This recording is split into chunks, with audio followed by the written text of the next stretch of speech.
yesterday and try and be as strict as I can on timekeeping. So as it is, on the dot, 2:40, we'll start off. So this afternoon session is the only session that's dedicated to Sherlock Holmes. And so we have a variety of papers treating the subject, the character, the figure from different directions. And our first speaker is Sheldon Goldfarb, who works as an archivist at the University of British Columbia in Vancouver. And in addition to his early work as a Thackeray scholar, Sheldon, he's also the author of an award-nominated murder mystery called Remember, Remember, along with his book of Sherlockian musings. He's talking today about thematic richness in the Sherlock Holmes stories. So over to you, Sheldon. Okay, and can you see my screen? We can indeed. Okay, and you can hear me okay. All right. Well, thank you to the organizers, and you'll notice I've tweaked the title a little bit here, and I tweaked the talk. I tweaked the talk last night after listening to the interesting papers other people were giving, and also realizing, oh, I'm at an academic conference. I have a foot in several camps like the Sherlockian world, and it's a bit different there. Anyway, I'm going to talk about the stages of life in the Sherlock Holmes stories, or Conan Doyle's themes. And I think I will begin with Thackeray. Some of you may know the relationship between Arthur Conan Doyle and William Makepeace Thackeray, the Victorian novelist. Well, you all know this, best known for Vanity Fair. There's Vanity Fair. It wasn't a close relationship by any means. Thackeray died when Doyle was 4.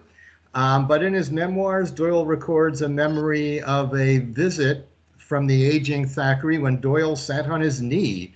And there was something about 2 stories of theirs on similar themes with almost identical plots that is illuminating. You heard mention yesterday about Richard Doyle, Conan Doyle's uncle, the illustrator. He illustrated novels by Thackeray, at least one novel by Thackeray, and was a friend of Thackeray's at Punch. Anyway, Thackeray knew the family, including apparently Charles, Conan Doyle's father, and here's what, and I guess the grandfather even. Here's what Conan Doyle says in his memoirs, that when my grandfather's Grand London friends passed through Edinburgh, they used to call it the little flat to see how Charles is getting on. In my earliest childhood, such a one came, tall, white-haired, and affable. I was so young that it seems like a faint dream, and yet it pleases me to think that I have sat on Thackeray's knee. So, sitting on Thackeray's knee, did Thackeray tell him stories? In particular, did he recount his early story, Miss Shum's Husband? Probably not. But it seems that Doyle must have read it at some point, for its plot and the plot of The Man with the Twisted Lip are remarkably similar. And yet ultimately, despite the similarity of plot, the attitudes in them are quite different, reflecting differences in class and also era. Thackeray speaks as one who is in, or seeks to be in, the upper reaches of society. Doyle is from a slightly lower station, more the middle-class professional than the would-be gentleman, and Doyle writes more out of middle-class anxieties about reputation and respectability, very frequent themes in his work. Thackeray, the son of a high-up official in the East India Company, so Thackeray was the son of a high-up official in the East India Company. He inherited a fortune when he turned 21, which should have made it possible for him to circulate in high society as a member of what might be called the Anglo-Indian aristocracy, though of course tracing his money to the colonies might have lowered himself somewhat in the eyes of good society.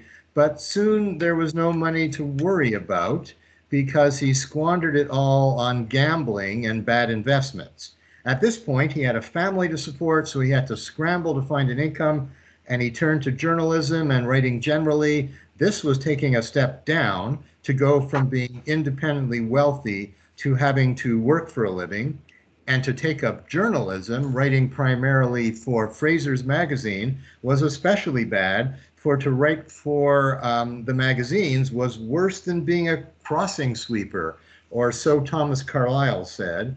And there's a crossing sweeper And there's what Carlyle had to say about having to write for the magazines. Magazine work is below street sweeping, etc. The result in Thackeray's works was writing about characters who feel unfairly excluded from high society and constantly striving to get in. Think Becky Sharp in Vanity Fair, there she is, scheming to get in. And think Miss Shum's husband. In that story, the hero appears to be a proper gentleman, but suspicions arise about the source of his income. His mother-in-law spies on him and discovers he is a crossing sweeper, a literal one, not a metaphorical one like Thackeray the journalist, but one who literally sweeps the streets in return for tips from passers-by. He is, in effect, a beggar, which is a shock, but the point of the story seems to be, what difference does it make where you get your money as long as you use it well and act like a gentleman? That is not really the message of The Man with the Twisted Lip, even though the plot is quite similar. In Conan Doyle's story, we discover that the apparently respectable Neville Sinclair, who used to be a journalist, now makes his money from begging.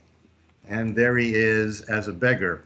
Ironically, by Doyle's time, journalism was no longer equivalent to begging on the street. It is the respectable profession contrasted with begging, with begging in the street. But is the message of the story the same as Thackeray's, that it doesn't matter where you get your money as long as you use it well? No, I don't think so. As in many other Sherlock Holmes stories, the origin of your money matters. If you got it by robbery and murder and that fact emerges, then you are done for. Reputation is everything, as indeed it is in Thackeray's story in a way, but only for the vulgar characters.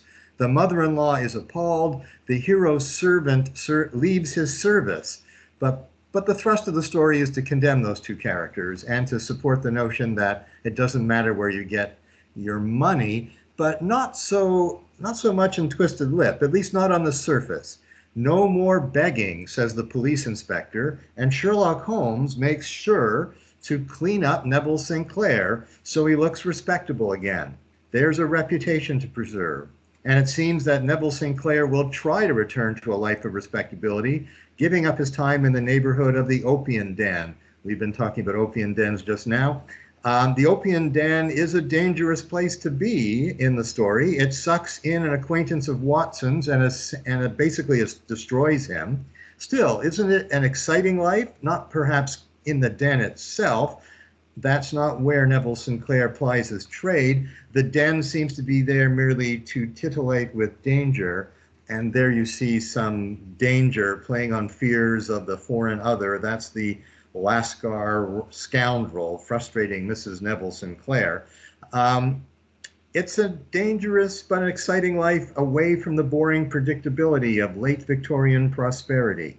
And in fact, Neville Sinclair gets more money as a beggar than as an ordinary professional and seems to enjoy it too. In his role as beggar, he is well known for his wit and repartee. All of which makes me think that there's something to be said for leaving the beaten path and indulging in some questionable practices. The message here is not that we shouldn't judge what men do to make their money. That's Thackeray's message. But the message here is that it's fun to do things like sit on the street and banter with passers-by in the hope they will give you a few shillings. It's also fun to be a detective solving crimes out on the edges of respectable society, or even to write detective stories.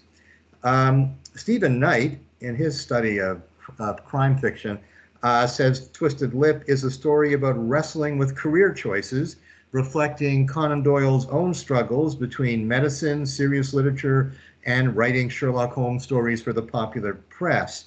Part of Conan Doyle was able to conjure up the Holmes stories, but another part of him looked down on that work. Knight says it was like slumming for him.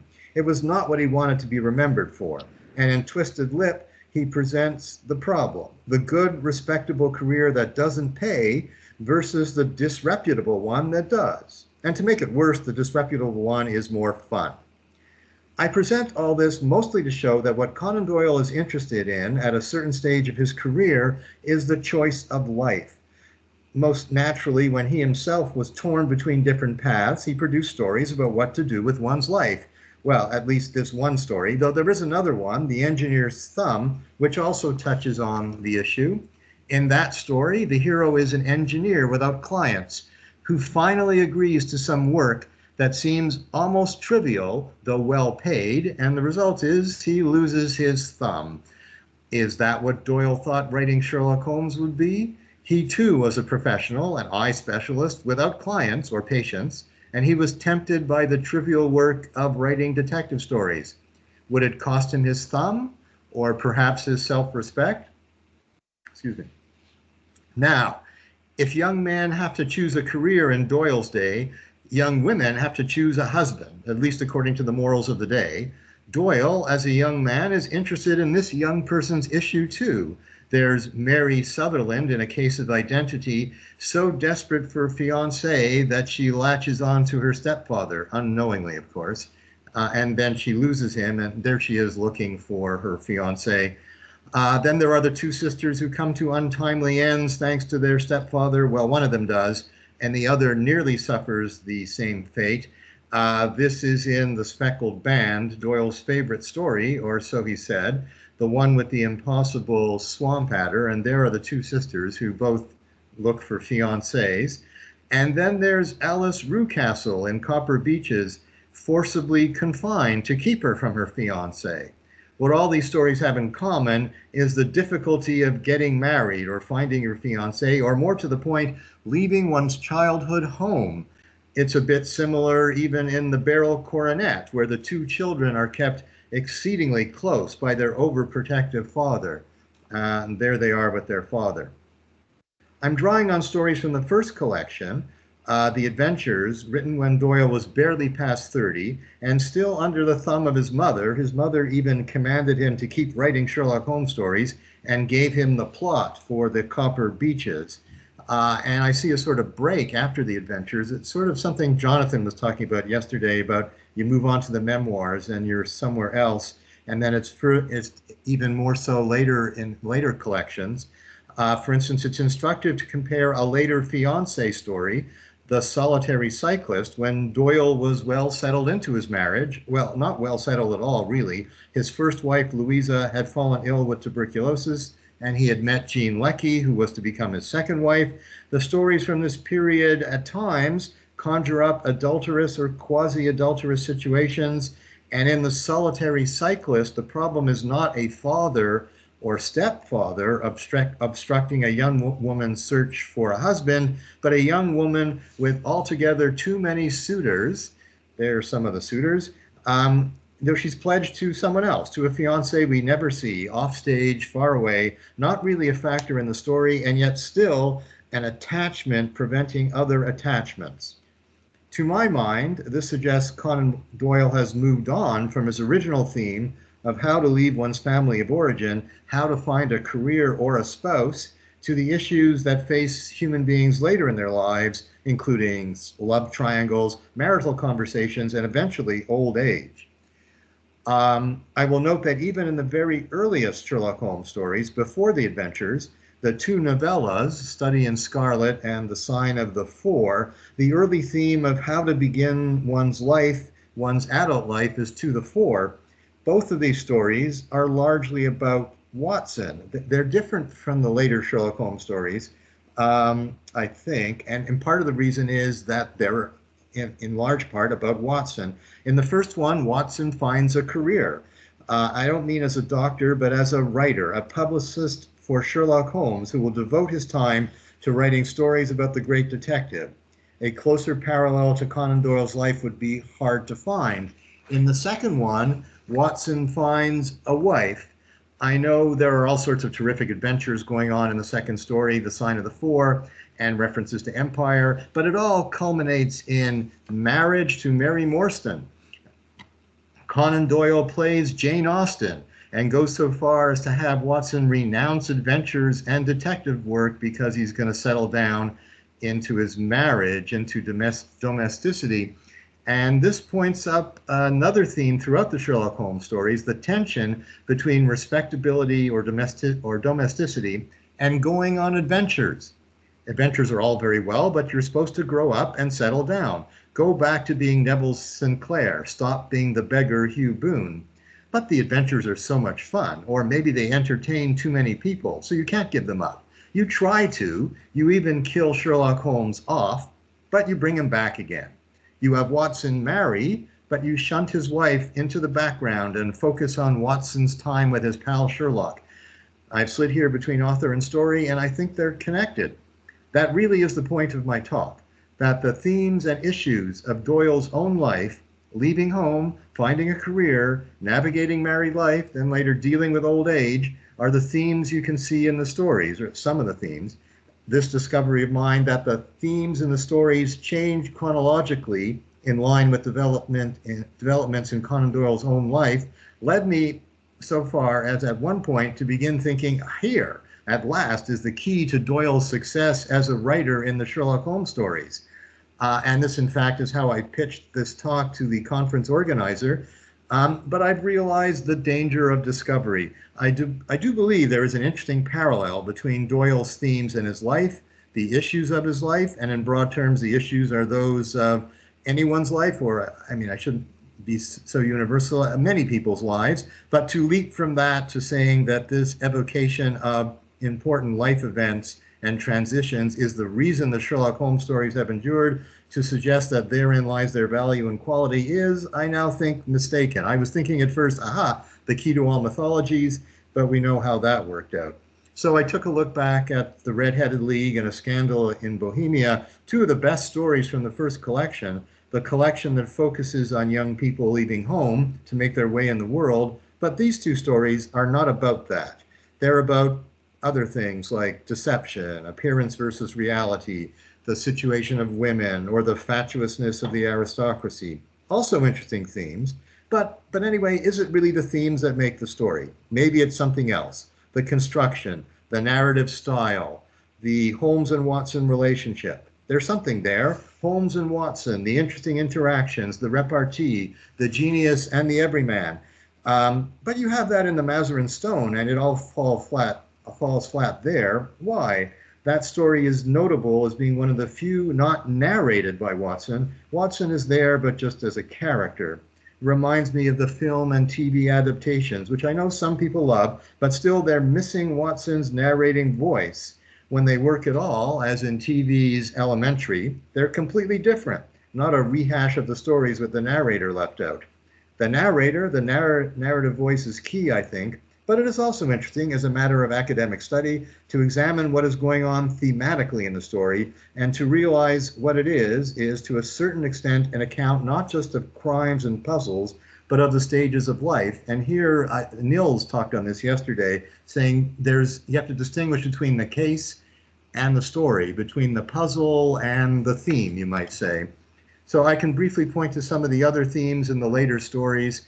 I've already noted the romantic triangles that begin to emerge, reflecting Doyle's own situation in Solitary Cyclist. I was going to add the cardboard box, but then I listened to Jonathan yesterday talk about how that's really reflecting Conan Doyle's mother's situation. And there are other stories like Thorbridge and Second Stain that talk on that. The Second Stain is also notable for addressing the issue of marital conversation. If only the Trelawney Hopes had talked to each other, or Eduardo Lucas and his wife. There's also the Yellow Face, whose young wife can't bring herself to tell her secret to her husband. And there's the wife and her secret. I will conclude with one of my favorite stories, The Creeping Man, which deals with the problems associated with reaching the advanced age of 61. The solution to that problem is monkey glands, though Sherlock Holmes strongly disapproves of them, seeking to suppress them.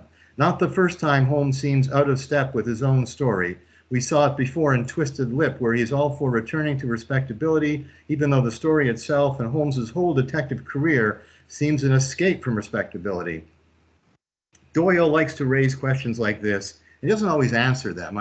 James talked yesterday about about issues being raised in the Stark Munro letters, and there's issues and they're not answered, or Doyle's not sure he's answering. And then Mark was talking today about conflicting interpretations. Anyway, Doyle likes to raise questions like this. Should you take the monkey glands or not? Should you stay a beggar or go back to respectability? Should you settle down or continue to go on crime-solving adventures? Often he leaves you hanging. There's an interesting tension that results. Is that why the stories continue to be popular? In the Sherlock Holmes group I belong to, at least one member said, raised strong objections to the notion of such tension. That doesn't mean the tension isn't there, but for at least one reader, that's not what holds her attention. In the end, who can say what has made the Sherlock Holmes story so popular? Doyle himself didn't seem to know. Indeed, they weren't very popular with him. Still, it is interesting to explore the tensions and the themes and to suggest that there is more going on here than some lowbrow pulp fiction. There are slippages and discontinuities, depths and connections, characters, interpersonal dynamics, and of course, the engaging narrator playing off his genius friend. A lot for us to dig our teeth into. And thank you very much. Thank you very much, Sheldon. Yes. You mentioned the memoirs, and it's notable that when you read the memoirs, almost every story starts off with having to get rid of Watson's wife. She has to be gotten rid of in the story just in order so that the fun can commence. More on that possibly later. Thank you very much. So our second speaker is Antonia Primorac from the University of Rijeka in Croatia. She's the author of a monograph, Neo-Victorianism on Screen, various assorted essays on adaptation, post-colonial and Canadian studies, feminist theory, literature in translation, and other matters besides. And her paper is titled, When You Have Eliminated the Impossible, Whatever Remains, However Improbable, Must Be the Truth, The Case of Sherlock Holmes and His Early 20th Century Doppelgangers. Thank you, Antonia. Thanks. Let me just try and get this going.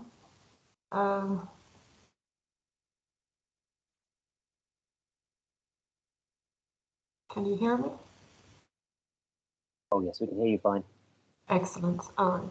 So today I'll be talking about the findings of a long-term archival research project, which has taken me some time to wrap up, because it involved a few archival trips across Europe. And it initially started as part of a research project, What We Read When We Read Sherlock Holmes in Translation. So the research has been undertaken in the Arthur Conan Doyle collection, Lancelot Green Bequest, and the National Libraries of Croatia and Slovenia. And they all inform the virtual exhibition Sherlockovi dvojnici, or Sherlock's Doppelgangers, which is going to be published on the website of the National and University Library of Croatia in Zagreb. This is the working interface for now. Today's paper is partly based also on a chapter that's coming out later, hopefully this year. And the exhibition itself was pushed to the end of this year due to copyright reasons, because of the covers of the digitized text I'm going to be talking about were made by the German artist Alfred Roloff. And so we had to wait officially for the end of copyright. However, since I've been presenting the initial findings of this research, the digitized versions of the text I'm talking about found their way to different websites in the meantime, and I was sort of also slightly surprised to see them already published in the meantime on websites such as this. In any case, the texts that I'll be talking about today, in particular, are digitized copies of which include Kako su uhapsili Jacka Razbarača, or How They Caught Jack the Ripper, which will have been OCR'd and annotated by the students in my MA course, Literature in Translation and Digital Humanities. And the second text I'll be talking about today is the first translation of A Study in Scarlet, which was published in 1908, which should be made available both via the exhibition website and through the Collaborative Organization for Virtual Education, or COVE, run by Dino Feluga at Purdue University. So what is it I'm basically talking about today? Well, in the narrative market of early 20th century Europe, Arthur Conan Doyle's Sherlock Holmes in translation faced tough competition in the shape of a mysterious, action-loving double. Hidden inside plain cardboard boxes in the National Library in Zagreb lie scores of yellowed, well-thumbed early 20th century penny dreadfuls belonging to the series Detektiv Sherlock Holmes i njegovi znameniti doživljaji, or in English, Detective Sherlock Holmes and His Famous Adventures. The library catalogue is also flagged with the now missing copies of the Slovenian and Serbian translations of the same series from this period, which was confirmed by additional archival research in the National Library of Ljubljana and with collaborative help from colleagues in Serbia at the Matica Srpska Library in Novi Sad. The first 11 issues of these German pastiches were published as Detektiv Sherlock Holmes und seine weltberühmten Abenteuer, pardon my German, or Detective Sherlock Holmes and His World-Famous Adventures, with the publisher soon selling the translation copyright across the globe. A lawsuit filed by Doyle's German publisher in Stuttgart resulted in the series title changed to Aus dem Geheimnis des Weltdetektivs, or From the Secret Files of the World Detective, with translation variations in different countries, as we can see, from the 12th issue onwards.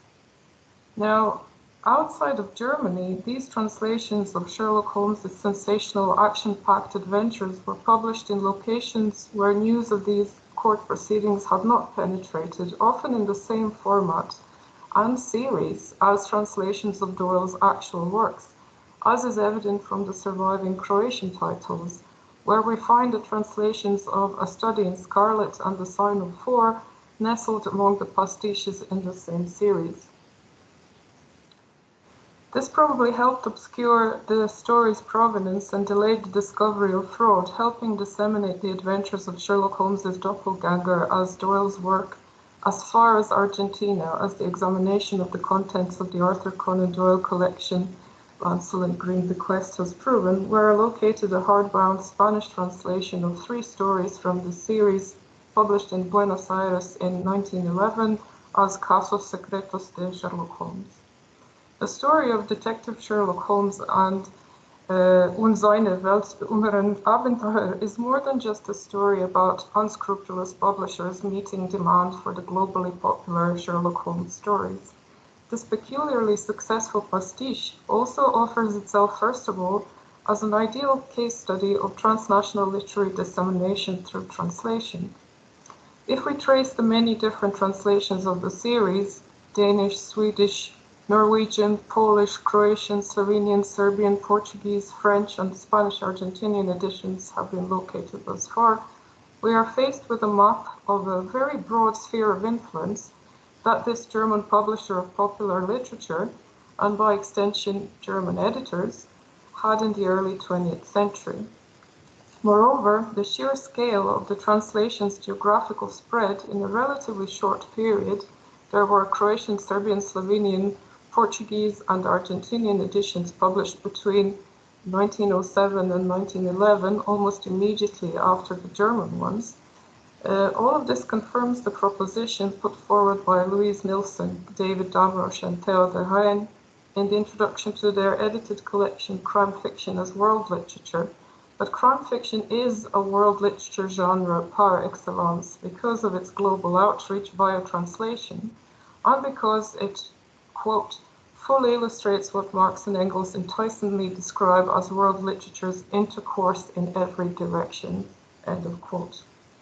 Moreover, this particular German doppelganger of Sherlock Holmes can be used to test some common assumptions about the relationship between the core and the periphery in world literature, focusing on the east and southeast of the presumed literary centers in Europe. Doyle's Holmes will be engaged on this doppelganger's case in the methods and proclamations providing the critical guidelines.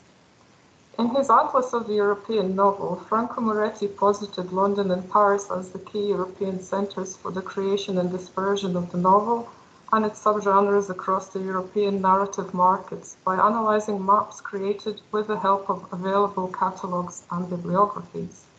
Moretti suggested that the translation routes on the maps revealed, quote, "At one extreme, a small group of countries exported furiously in every direction, at the other extreme, a very large group that imported a lot and exported almost nothing," end of quote.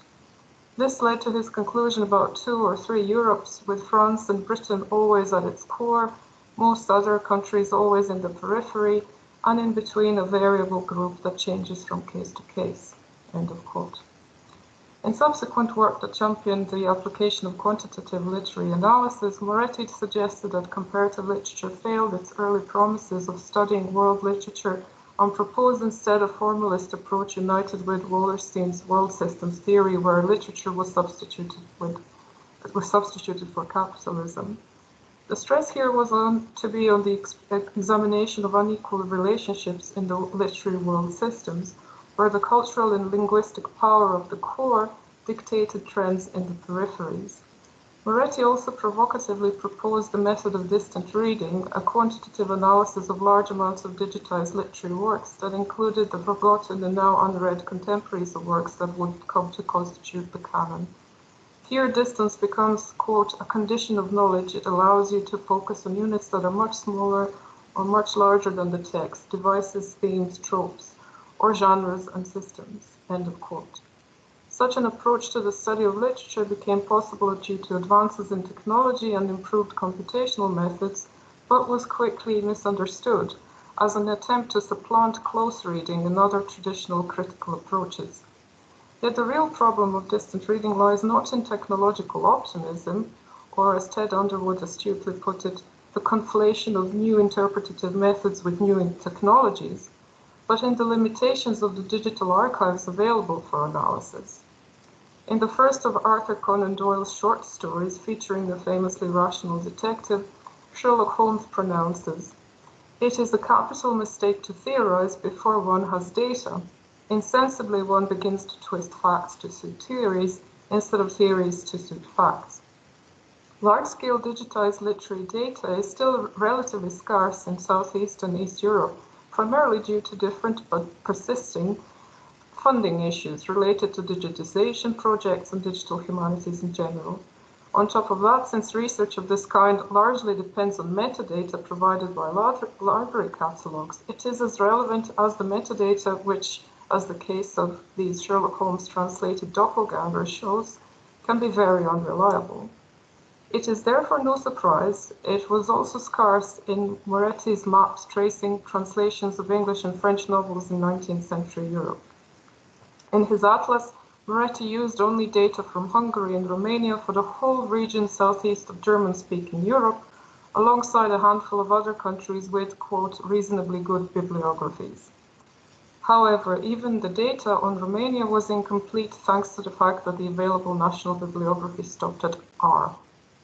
Moreover, the fact that Romania has considerably more translations from French than from English is interpreted there merely as a problem deriving from the small size of its market, and there is no attempt to consider historical, cultural, or linguistic ties that might have affected this choice. What registers as an absence in the catalogues and in these catalogue-based maps merely reflects a lack of data on the literatures and languages in question. Still, because the dearth of data ends up interpreted as data, the resulting maps of European narrative markets end up reinforcing rather than challenging assumptions about the literary history of the region, the development and/or diffusion of literary genres. This can be read as emblematic of the Anglosphere's blindness to literary or cultural trends outside its direct sphere of interest, which often goes hand in hand with a disconcerting disregard for the pivotal role played by translation in the processes of cross-cultural exchange, even when, as is the case with Moretti's atlas, translations are discussed. Moreover, Moretti bases his analysis on the assumption that translations only ever travel one way and directly from the source text to the target language. But the translation process is not always so straightforward, especially in the 19th and early 20th centuries. Perhaps unexpectedly, translations are not always based on the original, i.e. the source language. The boundaries that a translation crosses and the languages it travels through all reflect complex power dynamics among different languages and cultures. Sherlock Holmes, or Detective Sherlock Holmes, enters the literary scene as the always already translated doppelganger of Doyle's Holmes, a translation moreover without an English original. Thanks to more or less convincing power texts, such as the bylines with supposed US copyright, for example, every subsequent translation poses as a translation from a spectral English original, yet each is more or less obviously translated from German. A closer examination of the pastiches and of Doyle's text in the Croatian translation published in the same series shows not only traces of German spelling, but of literal translations of German phrases and conventions for writing street names, while a comparison with the Portuguese series also shows similar implications. The last title of the series, for example, does not even attempt to correct the German spelling of Sherlock, as you can see there with SCH. Translation studies scholars often bemoan the paradoxical lack of attention to translation in Anglophone comparative literature studies, where translations are widely used but are rarely discussed as translations, created in particular times and social and cultural contexts and for particular audiences. The speed with which the German Holmes appeared across and outside of Europe, together with the fact that it took some time for the pastiche to be exposed, reflects the powerful role played by the German language and German publishers as a cultural hub and purveyor of trends in its time. Just as Shakespeare first appeared in Croatia through translation from German in the early 19th century, the first translations of Sherlock Holmes in Russian also came through German. Moreover, this new, always already translated Holmes is not only relatively independent of the Anglophone Sherlock's core norms, he also enters into direct competition with him in the periphery's narrative markets. Many of these pastiches kept on being republished throughout the 20th and the 21st century, sometimes under Conan Doyle's name. As you can see here on the left, there is a copy of one of these pastiches published in Croatian as late as 2008, and it's the same text that you see the covers of here on the right in Slovenian and in the middle in French, published in Switzerland. So the case of Sherlock Holmes's doppelganger thus points to this blind spot in the study of world literature highlighted by Lawrence Venuti in his work, The Role Played by Translation. To truly understand the history and development of world literature as an interconnected yet profoundly differentiated system, one must chart the complex journeys that translations make across borders and through languages and cultures. However, I would suggest that the text featuring Sherlock Holmes's German doppelganger can also be used to examine some trends in screen adaptations of Conan Doyle's Sherlock Holmes. If we look at these texts not as pastiches, but rather as appropriations, as forms of engagement with another text that, in the words of Julie Sanders, carry out the same sustained engagement as adaptation, while offering a more decisive journey away from the informing source into a wholly new cultural product and domain, then we can bring them into dialogue with the cinematic appropriations that create a new kind of Holmes, physically robust, adventurous, and prone to sensationalist escapades. Preference for the sensational content in these German doppelganger stories and their generous use of ethnic and gender stereotypes anchor them in the tradition of penny dreadfuls and their continental equivalents, the much derided trivial literature, often dismissed as Schund or trash in German and in Croatian. How They Caught Jack the Ripper is a case in point. Not only does it use the unsolved case of Jack the Ripper for its plot, but it amps up the sensational and gruesome elements by multiplying the murders to 37 at the start of the story, salaciously insisting that all the victims were loose women, and particularly reveling in the addition to the victims list of many daughters of noble families who lived a loose life. Not shirking away from exoticizing and orientalizing the colonial space either, Jack the Ripper here turns out to be a doctor returned from India who is suffering from mental illness caused by a snake bite, poisoning that took place abroad in India. Madness, colonial space as the source of corruption as well as riches, loose and immoral women as deserved victims, the narrative ticks all these boxes. At the same time, this story and all the others in the series picture Holmes as the action hero who, in order to trick and catch Jack the Ripper, convincingly cross-dresses into a woman, and not just any woman, but the spitting image of the doctor's wife. Sensational appropriation of Holmes, his reimagining as a full-blooded action hero, and his sparring with Jack the Ripper in particular, chime not only with the appropriations of Holmes and Ripper that have been adapted to screen, but especially with the recent neo-Victorian reimagining of Holmes in Guy Ritchie's films, played by Robert Downey Jr. Seen in this light, they can perhaps be best understood as a part and parcel of a multifaceted global neo-Victorian reimagining of the 19th century. Thank you.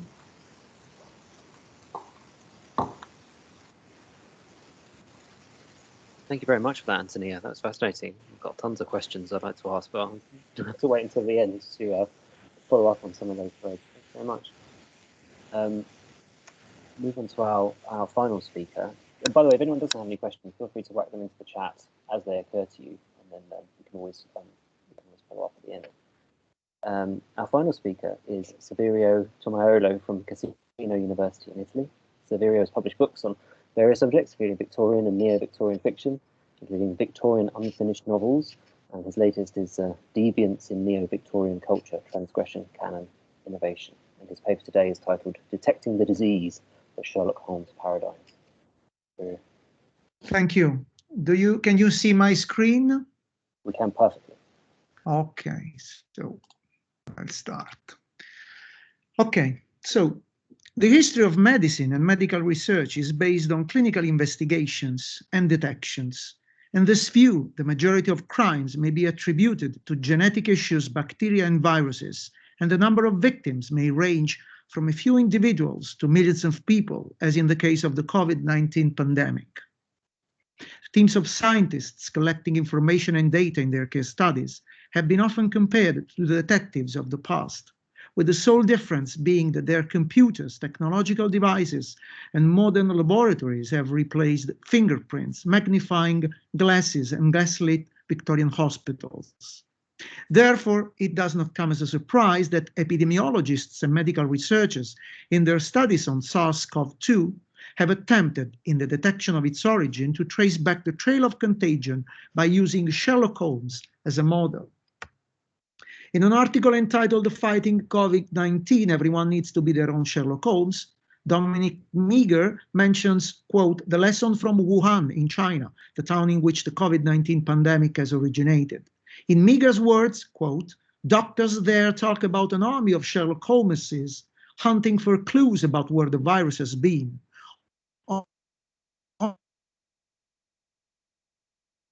Candidate, end quote. In this respect, it is indicative that some of the reports related to the study of the pandemic were published in China and refer to Chinese clinical detectives.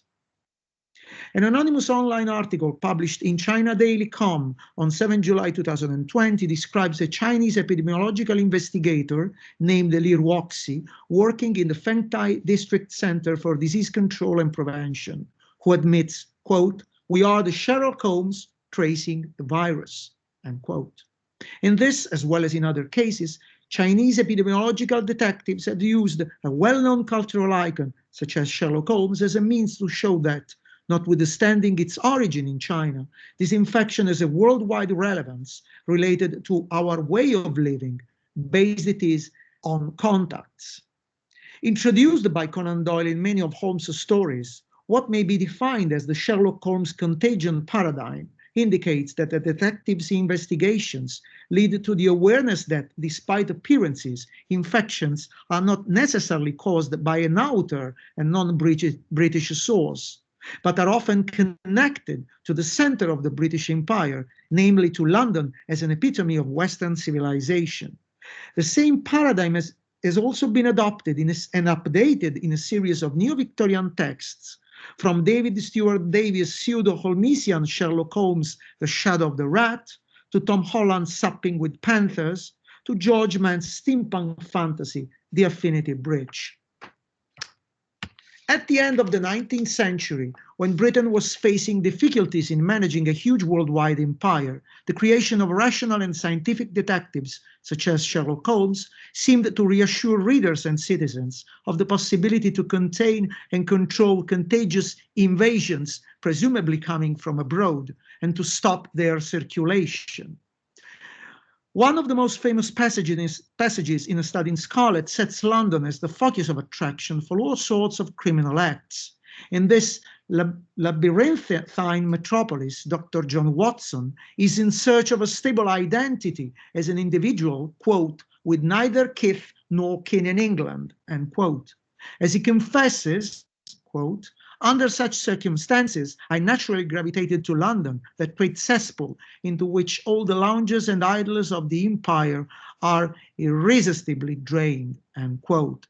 This image, which conflates fears of pollution and of contamination coming from the peripheries in a centripetal movement towards the center, is fundamental to understanding the ambivalent and sometimes contradictory modalities through which Holmes and Watson deal with crimes located or related to the colonies.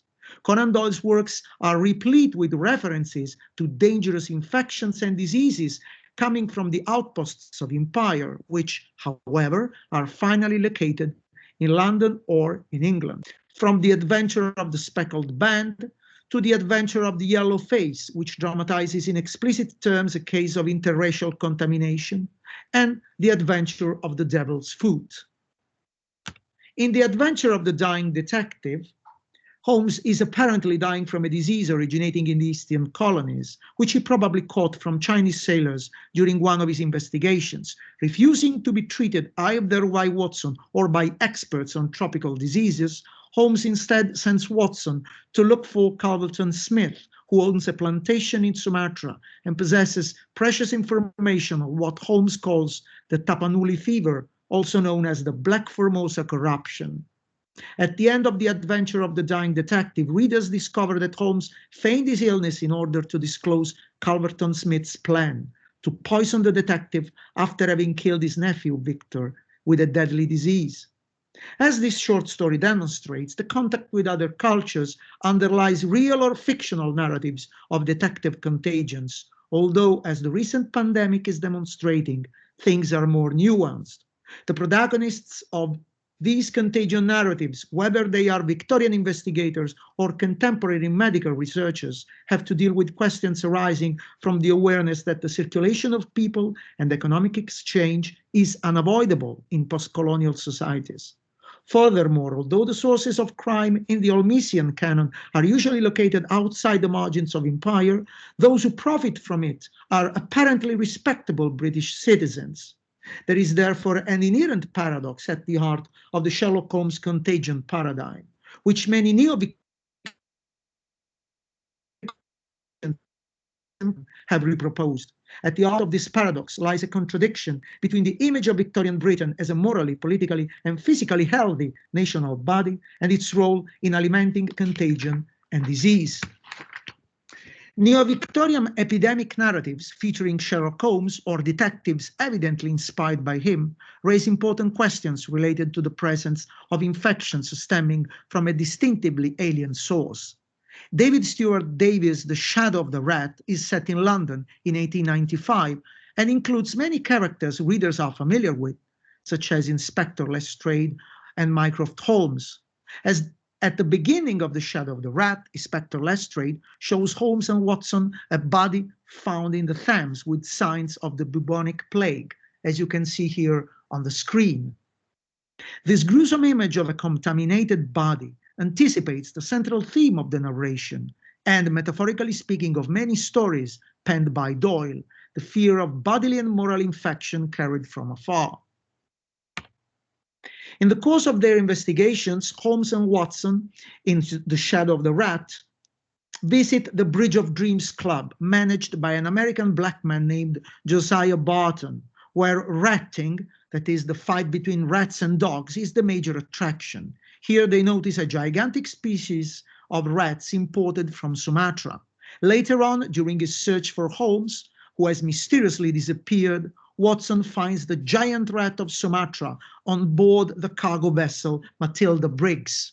As you can see here, you have a description of this giant rat. As a matter of fact, the giant rat of Sumatra, as well as the vessel Matilda Briggs, were casually mentioned by Doyle in The Adventure of the Sussex Vampire, a story that described a form of vampirism by a Peruvian woman on her child, whereas in the end, the culprit is none other than an English-bred boy who is extremely jealous of his young half-brother.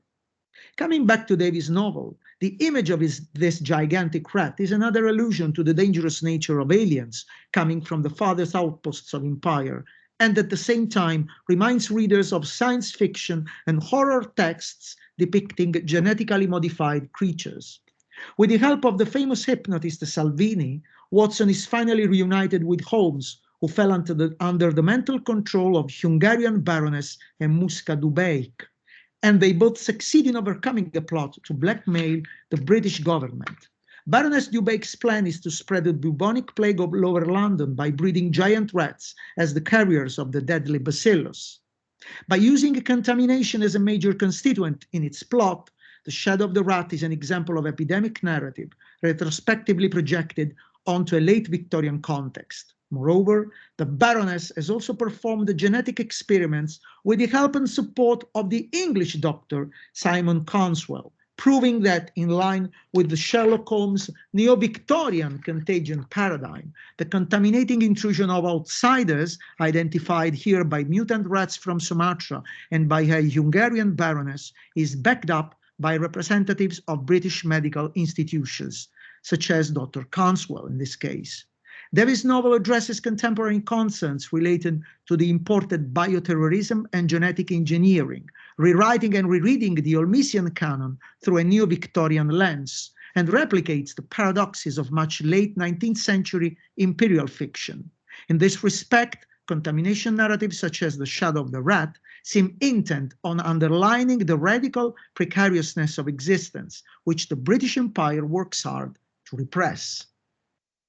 Although Tom Holland's Supping with Panthers features neither Holmes nor Watson, many of the elements that are typical of Conan Doyle's canon are included in the narrative, alongside the presence of other 19th century historical figures such as Oscar Wilde, John William Polidori, Bram Stoker, who is here a theatre manager, and George Gordon Lord Byron, who is revealed to be, and sorry here I'm spoiling part of the novel, he is revealed to be a vampire. Supping with Panthers is a pastiche indebted to the tradition of the penny dreadful. Indeed, one of the characters is named Lord Arthur Ruthven, after William Jones Polidori's vampire in his eponymous novel. Furthermore, Holland's novel includes zombie-like revenants and Jack the Ripper, whom, at the end of the narrative, we discover to be none other than the narrator of the story, that is to say, the English doctor turned detective John Eliot. In this respect, the identification between a detective and its 1978 novel, The Last Sherlock Holmes Story, in which Watson reveals that Jack the Ripper is none other than Sherlock Holmes himself. Supping with Panthers opens with John Jack Eliot investigating a highly infectious sickness that turns humans into mindless revenants in Kalishutra, not far from the Himalayas. These places are depicted by the Doctor in ambivalent terms in which the fear of alien contagion and the attraction for the exotic coexist side by side, as you can see here on the description on the screen.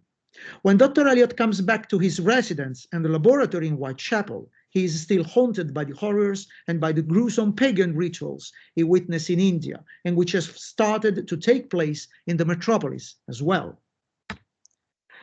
Unlike the revenant's lust for blood, which is a mere animalistic urge and therefore is necessary for their survival, Jack the Ripper's actions derive from Dr. Eliot's enjoyable desire to kill, with London providing the perfect setting for his murderous impulses, as you can see here on the screen. Finally, Supping with Panthers also introduces a political subplot, which somehow frames the whole narration. Since the immortal vampire woman Lila, the female villainess of the novel, has coerced Lord Mauberley, a member of the British Parliament, to support a proposal for the annexation of the independent territories surrounding Kalishutra, also claimed by Russia, to the British Empire. This narrative of contagion thus replicates the association between a contaminating invasion from outside the geographic boundaries of empire and the notion that the core of moral and bodily corruption coexists within British institutions. The Affinity Bridge is the first installment of the Newbery and Hobbes series by George Mann. Sir Maurice Newbery, an anthropologist working at the British Museum whose unofficial occupation is that of detective for the British Crown, is confronted with two simultaneous mysteries: the explosion of the Lady Armitage airship, driven by an automaton near Finsbury Park, and a series of murders by a glowing policeman in Whitechapel. Like Sherlock Holmes, with whom he shares many traits, including his addiction to drugs, he is assisted by Veronica Hobbs, an independent woman who is a sort of female version of John Watson, and by Sir Charles Bainbridge, Chief Inspector at New Scotland Yard, inspired, as you can imagine, by Lestrade. In this steampunk novel set in 1901, the year of Queen Victoria's death and of England's symbolic entrance into modernity, London is a city witnessing rapid technological advances, but also supernatural events, whereby Newbery and Hobbes have to face another and potentially more dangerous threat, the assaults of zombies or walking cadavers, as they are called in the novel. The Affinity Bridge opens with a description of the attacks of these creatures against British soldiers in India, as if to anticipate the imported infection that will strike the most squalid areas of London. This reference to an alien contagion, with the zombies virus replacing Victorian diseases such as smallpox and syphilis, is mentioned by Newbery himself when he comments, quote, that plague was brought here from India, borne over by a returning soldier, end quote. In Mann's alternative steampunk Victorian past, Queen Victoria is artificially kept alive by strange machines. This element represents one of the most striking innovations of the Affinity Bridge. In the scene that introduces this revived version of Victoria, the Queen is described as a sort of undead, thus blurring the distinction between the idea of an alien contagion and the awareness that the domestic body of the nation is deadly ill. This depiction implies that despite the attempts at keeping the Queen and their economical power alive, the Victorian Empire is destined to fall to pieces in a few decades. Although she seldom speaks and is bound to a chair, the Queen is probably the most memorable of Mann's cast of characters. Moreover, readers discover that the British government is involved in many of the crimes Newbery and Hobbes are investigating, a fact that calls to mind, as Marie-Louise Kolker writes, quote, the democratic shortfalls in our present-day societies, end quote. Like other neo-Victorian texts, the Affinity Bridge demonstrates that rather than paying a mere nostalgic homage to the 19th century, the references to the past are used as a lens to investigate the inconsistencies of the present. And here, this is my last section. Published an article dealing with the importance of rapid detection of nucleic acids in clinical diagnostics and biotechnology, which included a direct reference to Conan Doyle's Detective. The team established a platform for specific recognition of desired DNA or RNA sequences. The name given to this platform was Specific High Sensitivity Enzymatic Reporter Unlocking, that is to say, Sherlock. The importance of this platform, whose acronym was evidently inspired by the name of the Baker Street detective, consisted in allowing ultra-sensitive detection of RNA and DNA from clinically relevant samples. After the explosion of the pandemic, Sherlock has proven extremely helpful in detecting SARS-CoV-2, and integrated with other and more rapid testing platforms, it has allowed the research laboratories to identify coronavirus positive samples in 15 to 45 minutes, showing that allusions to Holmes extend well beyond the limits of cultural references. To conclude, the rapidity with which the virus continues to spread demonstrates that it is possible to apply the Sherlock Holmes contagion paradigm not only to narrative works, but to scientific practices as well. Whereas the source of contagion has been located in China, its effects and impact is mainly due to our own society and our way of living, based on rapid forms of communication and circulation of people and goods. As the experience of COVID-19 is teaching us, the more contacts are necessary and important for personal, educational, political, institutional, and economic reasons, the more they can be infective. Coronavirus has demonstrated that in the 21st century, physical contact is desirable, essential, and at the same time, potentially dangerous. Therefore, in this particular historical phase, literature and other humanistic disciplines may have a primary role in counteracting the negative connotations attributed to terms such as contagion, contact, and infection. During a period in which social distancing is a key word, the study of humanities may show the positive value of infective forms of knowledge, of fruitful artistic and textual contacts, and of profitable cultural contagion among people, readers, students, scholars, academics, and researchers from all over the world as a cure against individualism and isolation. Thank you. Thank you so much, Saverio. Conclusion there tallied very, very interestingly with what Antonina was saying at the end of her paper as well. So thank you very much to all of our speakers, not only for the very interesting content of their paper, but also for sticking so diligently to the allotted time frame. It's very, very helpful of all of you. Now, if anyone has any questions that they'd like to ask to any of the speakers, then feel free to raise your hand. Hand over to you.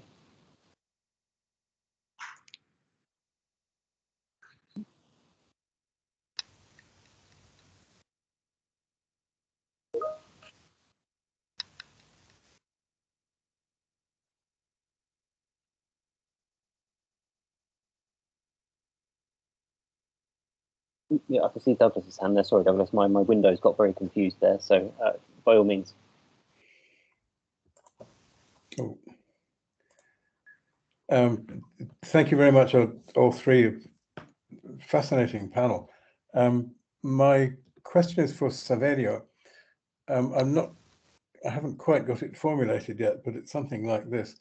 The analogy between Sherlock Holmes and scientific investigators looking for the origin of contagious diseases, and specifically COVID, is absolutely fascinating. However, one of the principal things about Sherlock Holmes is that he is unofficial. That's to say, he's not part of the government, even of the scientific establishment. And there's always a certain tension then between Sherlock Holmes and the authorities. And I'm just wondering how this plays out in your analogy. In this country, one of the really interesting dramas that's been going on for months and months now is the relation between the scientific experts and the government people who are making policy. We had a famous politician in this country a few years back who said, "I think we've had enough of experts in this country." And that tension seems to play out. I wonder if any way you can comment on that. I'm sorry, that's a badly framed question. No, it's perfectly clear, and I completely share your ideas. We have the same problem here in Italy now, because many people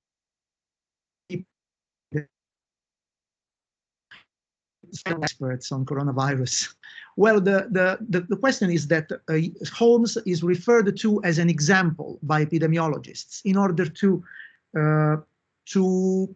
have the coronavirus as something that can be studied properly. So they are referring not to the Holmes that academics know, or to what we know as Holmes, but to the canonical image of the perfect investigator who solves problems, detects origins of contagions in this case, and so on. So the use of Holmes is deliberate in this respect in order to gain attention and to become respectable in the 21st century.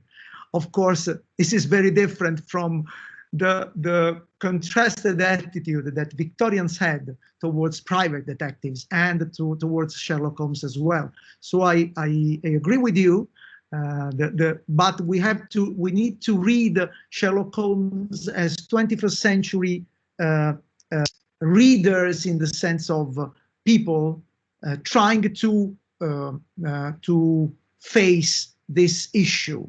And it is interesting that Holmes is adopted in particular as a model, in particular by Chinese people, for two reasons. First, because he is an international icon, so he's easily people can easily understand what he is and what he did. But at the same time, because China has a strong attraction towards Holmes, it has a long tradition of translations, movie adaptation, and so on. So these are the two main reasons, probably because China is in the first line quoting and mentioning Holmes. But thanks again, Professor Kerr, for your question. Thank you, Saverio. Oh yeah, thank you both. Then someone else has a hand up, and I'm sorry. Oh, that's Niels. Yes, can you hear me? Yeah, we can hear you great. My question is for Sheldon. Sheldon, Raymond Chandler famously observed that the murder or the mystery in a detective story is the olive in the martini. I wonder if you would like to comment on Chandler's wonderful simile and apply it to the Holmes story in light of your very interesting paper. I guess I would have to figure out what that means, the olive in the martini, like something extra, not essential. Is that the idea? Yes, that was Chandler's point, that you don't drink martinis to get the olive. Right. Okay. And so the suggestion is so you're saying the Holmes detecting part is the olive in the. That's right. Exactly. And I was just thinking of things you've said. I'm not sure if it was today, yesterday's panel or earlier remarks that I heard you make about in the previous question about Sherlock Holmes as the independent investigator and being put forward as the super sleuth in all this examination of medical problems, because I think you suggested that very often he's not correct at all. And my point in my paper was, or one of my points was, you can't go along with what Sherlock Holmes says all the time. He's very much on the side of respectability, but the man with a twisted lip is maybe suggesting respectability is not the greatest thing. And the same thing in the monkey glands issue. And sometimes Holmes is just simply wrong. And sometimes the stories themselves point this out. I mean, in The Yellow Face, Holmes himself points this out and tells Watson, next time I'm getting too full of myself, just pull me aside and say Norbury, which is, I think it's Norbury, which is the reference to the Yellow Face case in which he gets basically everything wrong. So, and for me, when I look at the story, I mean, I enjoy the solutions and I enjoy the detection, but for me, the stories are important thematically. What do they tell us as stories? Because my background is a literary critic, and I'm interested in the themes and messages or whatever that you can find in a story. And the Sherlock Holmes stories seem to me full of conflicting messages. And I'm quoting, I think, James from yesterday or something. Anyway. Thank you. Thank you. Yeah. Could I ask Anthony a question? If no one else seems to have their hand up, so I was sort of burning to ask this when you were talking about it. Sure. So this was. Oh, sorry. This was to do with the German lawsuit that was brought. Was it by Tauchnitz? Because I knew they were Conan Doyle's German publisher. Yeah. So no, I was just wondering, was Conan Doyle involved in that at all, or was it something that was autonomously done? And also, it just doesn't seem to be terribly effective for results. So I was kind of curious for you to expand on that. Thanks for the question, Jonathan. I find that it's a fascinating story because it was actually the German publisher of Conan Doyle who sued, and the Berlin publisher, and basically the ruling was that they have to leave out Sherlock Holmes out of the series title, and they cannot use Dr. Watson as a character, but everything else was fair game, and so you end up with a series that is now renamed as from the notebooks of the famous detectives, plural, and the stories feature a young assistant called Harry Taxon instead of Dr. Watson, and basically that's it, and they carry on. It's just their distribution varies then across countries, but the fact that they were so quickly sold out and translated everywhere is the fact that I find the most fascinating, because within a year of their publication in Germany, they're everywhere across Europe. So yes, the ruling wasn't particularly restrictive. But and I think to me the most fascinating detail is about the sort of the unique contribution of Dr. Watson to the original. So yeah, it was interesting because a lot of the example, a lot of the quotes that you used from not from Moretti, I don't think, but from elsewhere, pointing out some of the short-sightedness. And I couldn't help but feel that actually everything that you pointed out there made me suddenly aware of how little I'd paid attention to almost anything outside of the very narrow cultural context in which I've been reading Holmes and thinking about it. So, consider me both intrigued and chastened. Well, I'm glad to hear that. Does anyone else have another question that they'd like to ask?